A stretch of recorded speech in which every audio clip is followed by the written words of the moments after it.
Radio. Goût. Élégance. Raffinement. Luxe Radio. Luxe Radio. Superflu.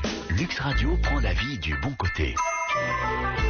Habib Hemsch, Raphaël Delafortelle. Luxe Radio. Est-ce qu'il s'agit de ça, justement, de ces carences structurelles qui font qu'au final, l'eau devient si important pour nous et que, en termes individuels, on se dit oui, c'est effectivement très important si j'ai pas je dis n'importe quoi, mes 90 litres d'eau pour ma douche, mon rasage, pour voilà, évidemment, je vais me sentir mal à l'aise. Est-ce qu'il faut ça? Il faut priver les gens pendant une fraction de seconde pour leur dire, vous vous rendez compte à quel point c'est important?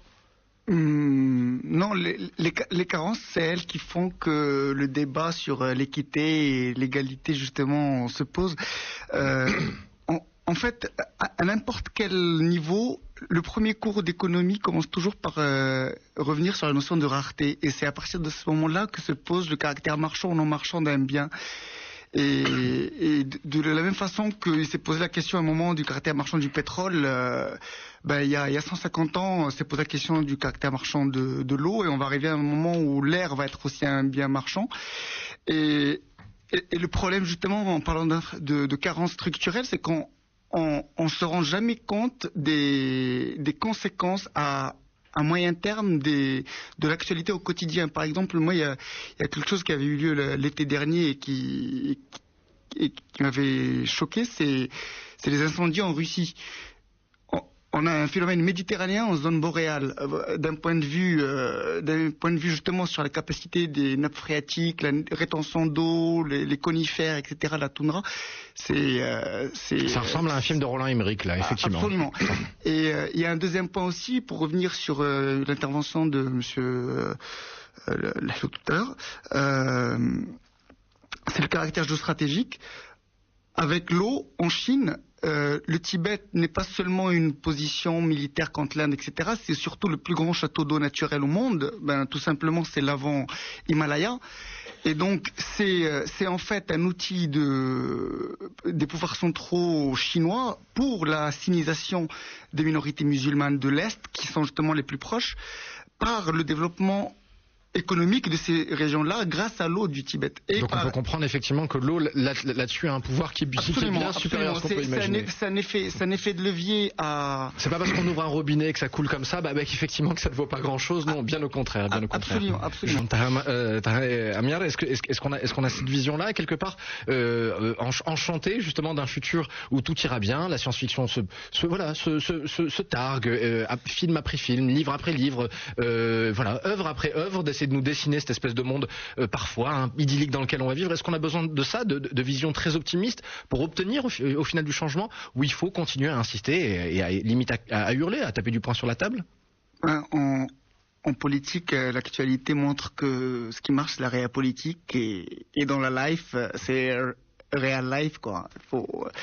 L'optimisme, c'est pour ceux qui croient à Alice, aux magiciens d'Oz, etc. Et une attaque frontale, je dis ton nom. Je pense qu'on est en pleine l'humanité, un peu comme Icare, on est en pleine fonte des ailes, quoi, là, en ce moment-là. On est en train de tomber à 10 000 mètres par seconde, je sais pas quand est-ce qu'on va se casser la gueule par terre, mais c'est bientôt. Ça, c'est ce qui s'appelle scier la branche sur laquelle on est assis, mais le plus vite possible, et dire, regardez, j'ai trouvé quelque chose pour scier une branche encore plus vite, ça s'appelle un laser, vous allez voir, c'est génial.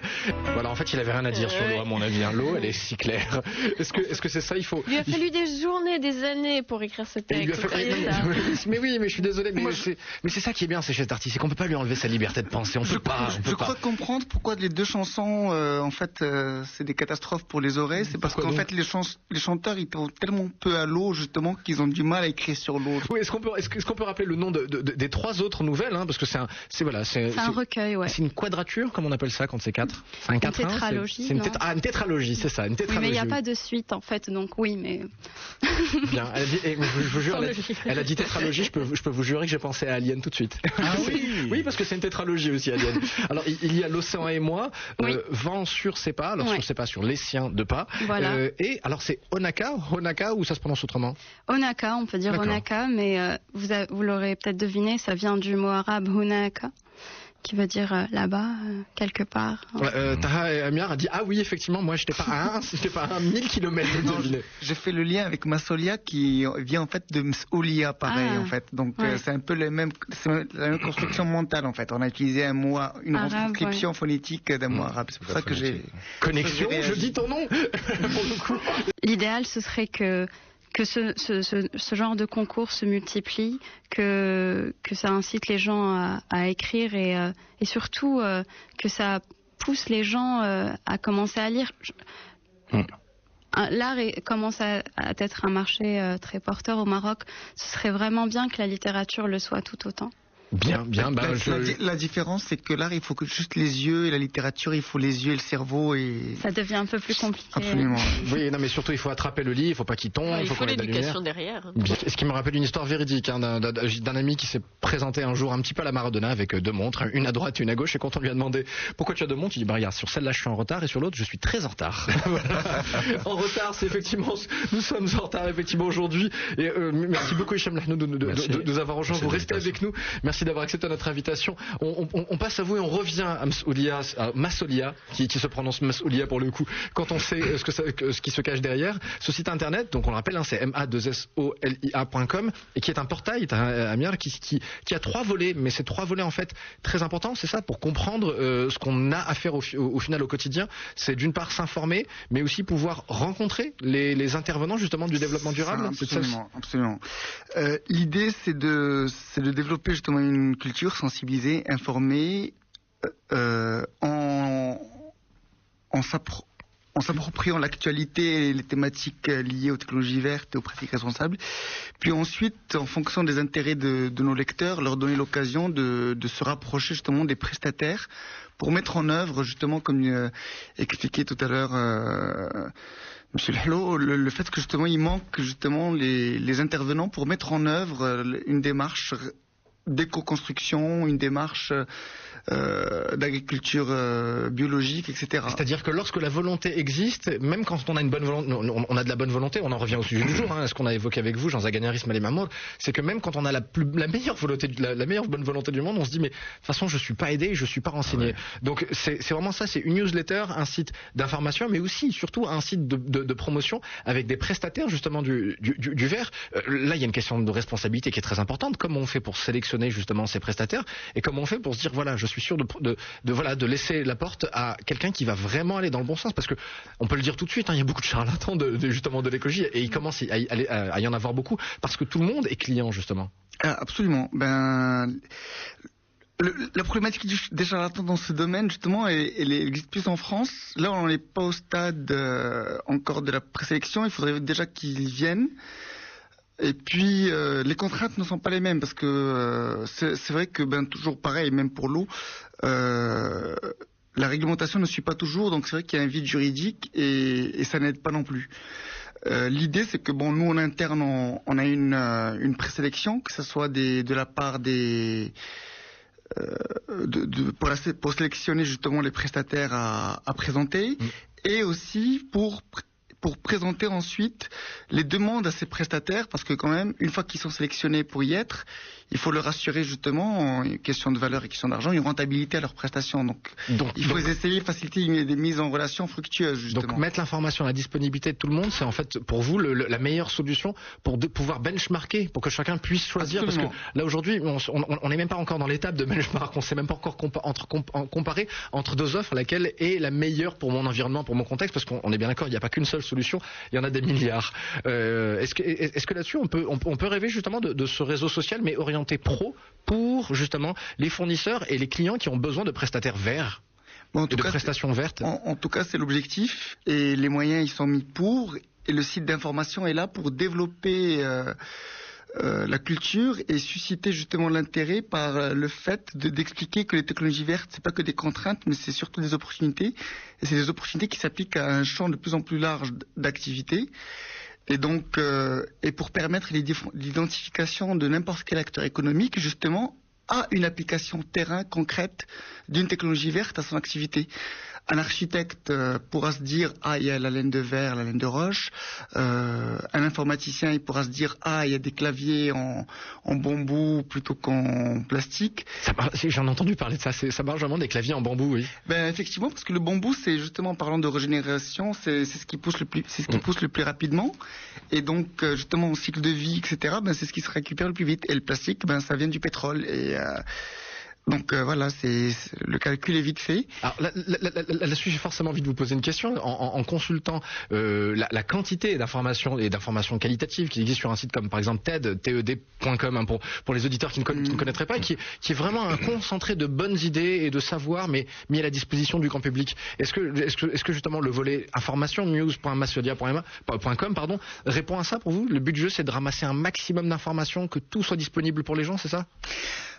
Absolument. Parce que en plus votre éditorial est classé par thématique. Hein. Il y a, de la revue de presse, il y a du politique, il y a de l'environnemental, du bio et durable, d'énergie, de l'industrie, des services.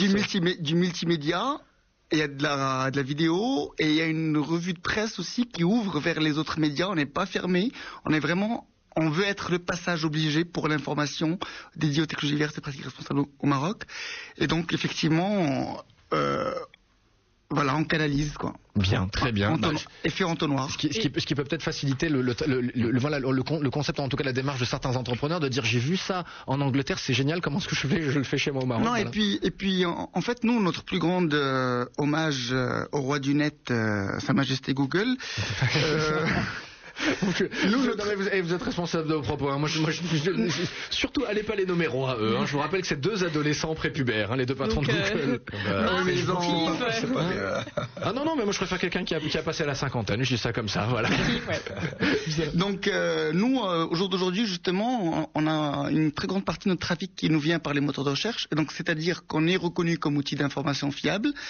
Et qu'on ne vient pas juste parce que justement, et pas seulement parce qu'on nous a entendus sur Lux Radio, mais aussi parce qu'on cherche des thématiques liées au vert. Donc voilà, on remplit notre rôle. Bien, effectivement. Et aujourd'hui, pour la journée mondiale de l'eau, vous avez mis customisé votre page.